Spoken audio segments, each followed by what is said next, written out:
Esther Chapter 4. When Mordecai learned of all that had been done, he tore his clothes, put on sackcloth and ashes, and went out into the city, wailing loudly and bitterly. But he went only as far as the king's gate, because no one clothed in sackcloth was allowed to enter it. In every province to which the edict and order of the king came, there was great mourning among the Jews, with fasting, weeping and wailing. Many lay in sackcloth and ashes. When Esther's eunuchs and female attendants came and told her about Mordecai, she was in great distress. She sent clothes for him to put on instead of his sackcloth, but he would not accept them.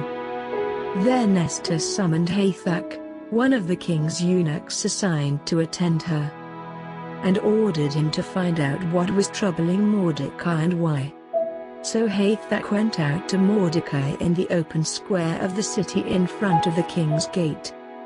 Mordecai told him everything that had happened to him, including the exact amount of money Haman had promised to pay into the royal treasury for the destruction of the Jews.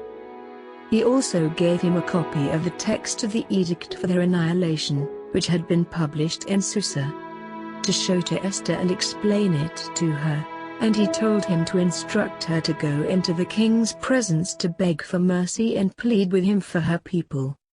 Hathach went back and reported to Esther what Mordecai had said. Then she instructed him to say to Mordecai, "All the king's officials and the people of the royal provinces know that for any man or woman who approaches the king in the inner court without being summoned, the king has but one law: that they be put to death unless the king extends the gold scepter to them and spares their lives.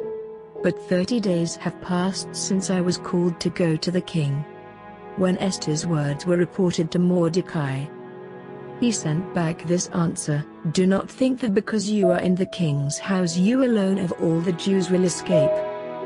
For if you remain silent at this time, relief and deliverance for the Jews will arise from another place. But you and your father's family will perish. And who knows but that you have come to your royal position for such a time as this?" Then Esther sent this reply to Mordecai: "Go, gather together all the Jews who are in Susa, and fast for me. Do not eat or drink for 3 days, night or day. I and my attendants will fast as you do. When this is done, I will go to the king, even though it is against the law. And if I perish, I perish." So Mordecai went away and carried out all of Esther's instructions.